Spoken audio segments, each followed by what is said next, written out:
মালিক তারা হচ্ছে ওরা বাঙালি মালিক নয়। এক দ্বিতীয়ত হচ্ছে ওরা বাঙালি লোকদের এখানে রাখবে। বাংলায় কাজ আছে, বাঙালির কাজ নেই। আবারও বাঙালির মাটিতে বাঙালির প্রতি জাতিবিদ্বেষের প্রমাণ উঠে এলো হুগলির বলাগড় বিধানসভার হোয়েরা অঞ্চলের শাকম্বাড়ি ইস্পাত অ্যান্ড পাওয়ার লিমিটেডের একটা কারখানা ESSD অ্যালুমিনিয়াম লিমিটেড ম্যানেজমেন্টের বিরুদ্ধে, যারা খুব পরিকল্পিতভাবে স্থানীয় বাঙালি শ্রমিকদের ছাঁটাই করে বিহার, উত্তরপ্রদেশ থেকে লোক নিয়ে কাজে ঢোকাচ্ছে। এমন কিছু কর্মহীন হয়ে পড়া বাঙালি শ্রমিকদের বক্তব্য শুনুন, তাহলে বিষয়টা আরও পরিষ্কার হয়ে যাবে। বাংলার মাটিতে কাজ আছে, বাঙালির কাজ নেই। বাঙালি তা পুনর্দখল করবে শীঘ্রই। জয় বাংলা। আচ্ছা, আপনাদের নাম? আমার নাম দয়াল রায়। আমার নাম শেখ খোরশেদ আলী। আচ্ছা, আপনারা যে কারখানায় কাজ করতেন, কারখানার বিষয়ে আপনারা বহুদিন ধরে এই বিষয়ে কোম্পানিতে কাজ করেছেন। কোম্পানিটা প্রথম শুরু হয়েছিল কি কোম্পানি থেকে শুরু করেছিলেন আপনারা? প্রথম শুরু করেছিলাম আমরা, তখন লাইট মেটাল ইন্ডাস্ট্রি ছিল। আচ্ছা, তখন ওই কোম্পানি কত সাল তখন? তখন 1983-84 83-84 আমরা প্রজেক্ট করেছি। প্রজেক্ট করার পর আমরা ইন্ডিয়া ফয়েলস বলে একটা ইউনিট ভিতরেই হয়, ওই ইন্ডিয়া ফয়েলসের একটা ব্রাঞ্চ ছিল কামারহাটিতে, ওই নামে আমরা এখানে পারমানেন্ট হয়েছি 1993 সালে। আচ্ছা, আপনারা সব স্থানীয়? আমরা স্থায়ী। আপনার স্থানীয়। এবং ওই কোম্পানি কত সাল অবধি চলে? ওই কোম্পানিটা প্রায় 2003 অবধি চলে। তারপরে ওই কোম্পানি বন্ধ হয়ে যায়। বন্ধ হয়েছে। আপনারা ততদিন অবধি পার্মানেন্ট হয়ে গেছেন ওই কোম্পানিতে। আচ্ছা, বর্তমানে কোম্পানিটা কোন মালিকানার আন্ডারে আছে? এই কোম্পানিটা মালিকানায় আছে শাকম্বাড়ি গ্রুপ পাওয়ার অ্যান্ড ইস্পাত লিমিটেড। আচ্ছা, এই কোম্পানিতে আপনারা কাজে ঢুকেছিলেন? হ্যাঁ, বা কোম্পানি যখন শুরু হয় তখন কি ঘটে ব্যাপারটা একটু যদি বলেন। কোম্পানিটা শুরু হওয়ার পর প্রজেক্টে কাজ শেষ হলো, আমাদের ডাকলো। আমরা যে মেশিনে কাজ করতাম, আপনারা অভিজ্ঞ আছেন, আমরা আসুন, আমাদের বাইরেটা নিল, ডাকলো। 2024 সালে 11ই জুন আমাকে জয়েন করা বললো, আপনি যতদিন পারবেন করবেন, রিটায়ারমেন্টে। আমি বললাম ওই সময় স্থানীয় লোকেদের কাজ নিয়েছিল? সব কাজ নিয়ে স্থানীয় সেলারি করেছে, সমস্ত স্থানীয় সেলারি। আচ্ছা, তারপর কি হলো, প্রোডাকশনের মধ্যে যারা জড়িত তারা কি হলো, সব নর্থ বেঙ্গলি। তারা কি করলো, এবার বাঙালিদের তারা আরম্ভ করেছে। মালিক তারা হচ্ছে ওরা বাঙালি মালিক নয়। এক দ্বিতীয়ত হচ্ছে ওরা বাঙালি লোকদের এখানে রাখবে। ওরা বিহার থেকে প্রতিনিয়ত লোক আসছে, আর আমাদের বাঙালি লোকেদের প্রতিনিয়ত বার করে দিচ্ছে। এবং তাই নয়, গতকাল 6 জনকে বার করে দিয়েছিল, সেইগুলো ওরা আবার ঢুকেছে, গেট দিয়ে ঢুকেছে। ওরা গিয়ে থানায় কমপ্লেন করেছে যে এরা পাঁচিল টপকে ঢুকেছে। পুলিশ এসেছিল, পুলিশও দেখেছে, মিথ্যা অভিযোগ প্রমাণিত হয়েছে। আপনার সিসি ক্যামেরা আছে। ওরা বিভিন্ন ভাবে শ্রমিকদেরকে বদনাম মিথ্যা অভিযোগ দিয়ে কেস দেওয়ার চেষ্টা করেছে। করতে না পারে, এটা আমরা সহ্য করতে পারছি না। প্রতিনিয়ত করছে বলে কালকে আমরা সবাই মিলে একজোট, এরপর আমরা আমাদের লোকাল যারা আছে তাদের পরিবার নিয়ে সবাই এসে গেটে বসে পড়বে। এর আগে যারা জয়েন করেছিল এই কোম্পানির আন্ডারে, তাদের মধ্যে থেকে বোধহয় 20 জন না 21 জনকে বাঙালিকে বার করে দিয়ে তার জায়গায় বিহার ইউপি থেকে ওই রকম 19-20 জনকে নিয়ে এসে কাজে ঢুকিয়েছিল। যে লিস্টটা বাংলা পক্ষ নিয়ে পেজ থেকে পোস্ট করেছিল, এবং শুনেছিলাম 15 জন নাকি লোকাল ছেলেদেরকে আবার কাজে নেওয়া হয়েছিল। আচ্ছা, তাদেরও আবার নিয়ে বার করে দিয়েছে। তাদেরকেও বার করে দিয়েছে? তাদের কিছু ছেলেকে বার করে দিয়েছে। বাহ। আর কালকে যে ছেলেগুলোকে বার করেছে, যে পুরনো যে 20 জনকে বার করেছিল, 20 জন না 21 জন, তো সেই পুরনো যাদেরকে বার করেছিল তাদের মধ্যে থেকে কারোর কাজ হয়নি? না, তাদের কাউকে কাজে নেয়নি। তাদের জায়গায় নতুন কিছু লোককে নিয়েছিল এবং তাদেরকে আবার বার করে দিয়েছে। বিহার ইউপি থেকে বারবার লোক নিয়ে এসে কাজে ঢোকাচ্ছে, কিন্তু স্থানীয় লোকেদের কাজে নিচ্ছে না।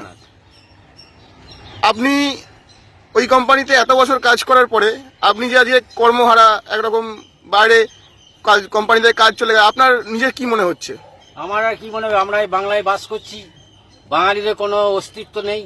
হ্যাঁ, মাননীয় মুখ্যমন্ত্রীকে আমি একটা রিপোর্টিং করি যে এরকম আমরা বাঙালি বলে বার করে দিচ্ছি। আমরা এতদিন কাজ করছিলাম না বলে হঠাৎ কাজের শেষে চুরি করে বলে কাল থেকে আপনি আসবেন না।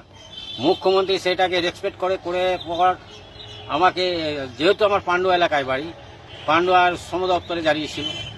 পান্ডুয়া আমাকে বললো, আপনি একটা ডিএলসি অফিসে চুচড়ায় একটা লিখিত অভিযোগ জানান। আমি জানিয়েছিলাম, ওনারাও ওনাদের চিঠি দিয়েছে, আমাকেও জানিয়েছি, আবার আমাদের কাছে চেয়েছি।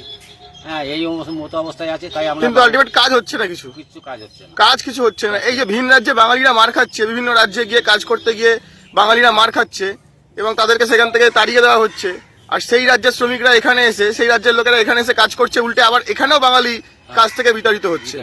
যেখানে মাননীয় মুখ্যমন্ত্রী বারবার নাকি বলছেন বাঙালিকে আগে প্রাধান্য দেবেন, হ্যাঁ। বাংলা ভাষাকে প্রাধান্য দেবেন, সেখানে নিজের রাজ্যে বাঙালিকে এইভাবে কাজ থেকে বার করে দেওয়া হচ্ছে বিভিন্নভাবে, বিভিন্ন কারণ দেখিয়ে। এটা কি কারণ দেখায় ওটা মূলত কাজ থেকে বার করার জন্য?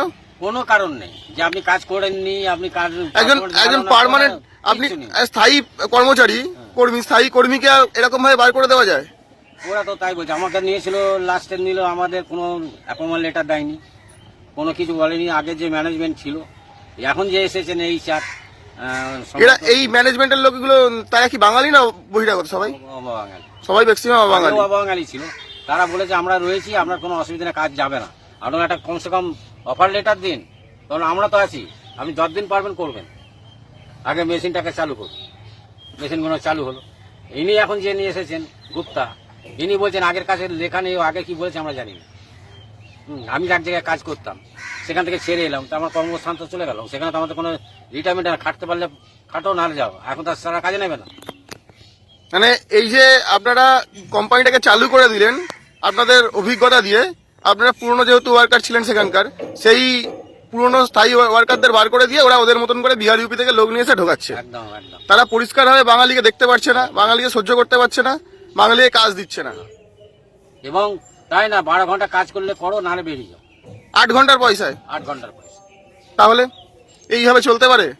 জোর জুলুম। আর আমাদের এখানে লোক, এই কোম্পানিটা সাকম্বরি গ্রুপের, তাই তো? ইউনিয়ন ছিল, তারাও এগ্রিমেন্ট করেছিল যে আমাদের এখানে স্থানীয় লোকেরা যারা পার্মানেন্ট শ্রমিক আছে তাদের নেওয়া হবে, নিয়েও ছিল সেই মতো, এবং তাদের বার করে দিচ্ছে। সেই এগ্রিমেন্টে বলা আছে যে আগে এদের অভিজ্ঞতা আছে, এদের দেখে নেবো, যাদের খাটার ক্ষমতা রিটায়ার হয়ে গেছে তাদেরও নেবো, সেই মতো নিয়েছিল। কিন্তু এখন যে ম্যানেজমেন্ট আসছে, নতুন এসেছে এই স্যার মিস্টার গুপ্তা, উনি কোনো কথাই মানছেন না, কোনো কথাই শুনছেন না। বলছে কোম্পানির ক্রাইসিস, তো তাহলে বাইরে থেকে লোকগুলো আসছে কেন?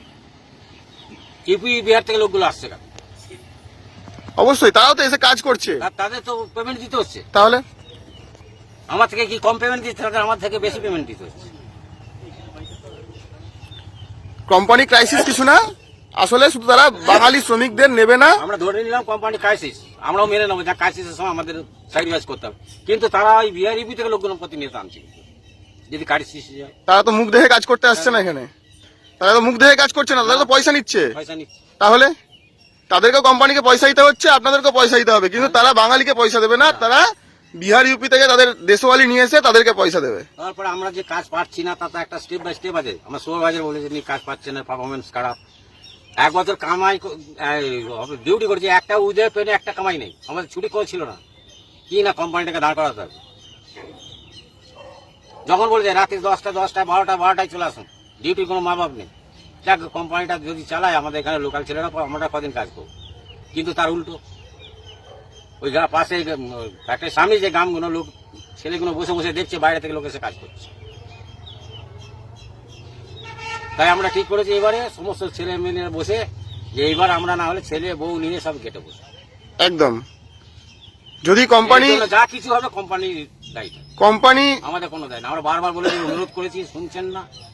প্রতিনিয়ত ওনার খুশি মতো উনি করে যাচ্ছেন, বলছেন মালিকের কোম্পানির রুলস, কোম্পানির রুলস যদি থাকতো, কোম্পানি থাকে সেই রুলস আগে নিয়ে এসে। আপনার নিজের এলাকায় নিজের ছেলেপেলেরা যারা আগে থাকতে কাজ করতো, স্থায়ী কর্মচারী, তাদেরকে কাজ থেকে বার করে দিয়ে বাইরে থেকে ইউপি বিহার থেকে লোকজন নিয়ে আসা কোম্পানি রুলস, এটা কোম্পানির রুলস দাঁড়িয়েছে এখন। ঠিক আছে, আজকে আমরা বাংলা পক্ষের পক্ষ থেকে এসেছিলাম আপনাদের কাছে, আমরা আপনাদের এই বক্তব্যটা শুনলাম, আমরা দেখছি আমাদের তরফ থেকে কি করা যায়। হ্যাঁ, ধন্যবাদ।